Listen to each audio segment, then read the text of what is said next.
For the first time, a victim of Saturday's shooting in Burlington, Vermont, revealing a horrifying timeline of the attack in his own words.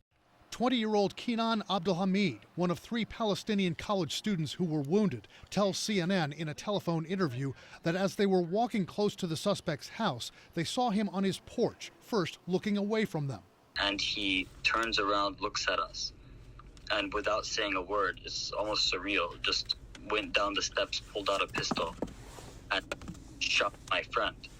I heard the thud on the ground, and then he started screaming. Abdelhamid says a split second later, the suspect shot his other friend, and he heard another thud on the ground. He says he took off running. He drew a diagram for police showing that he ran to 2 different houses for help. He says at that point, he thought his 2 friends were dead. It really seemed like he was aiming to kill. He was aiming for vital spots, and I thought he'd shot them again.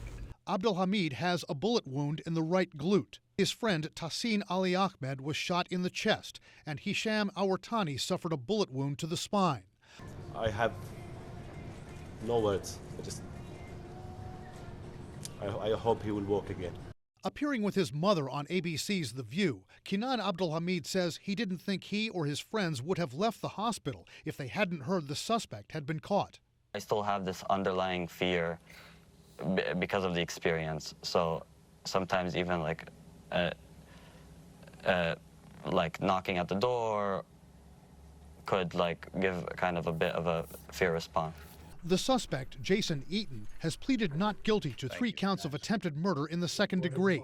But because 2 of the 3 young men were wearing traditional Palestinian scarves called keffiyehs at the time of the shooting, and because they had been speaking Arabic and English to each other, police are investigating whether this was a hate crime.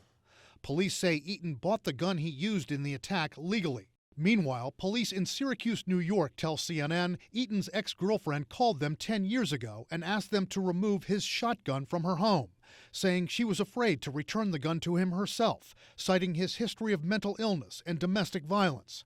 NBC reports no criminal charges were filed at the time. Even a domestic violence misdemeanor would prohibit somebody from owning guns legally for the rest of their lives. Unfortunately, he didn't have that on his record either.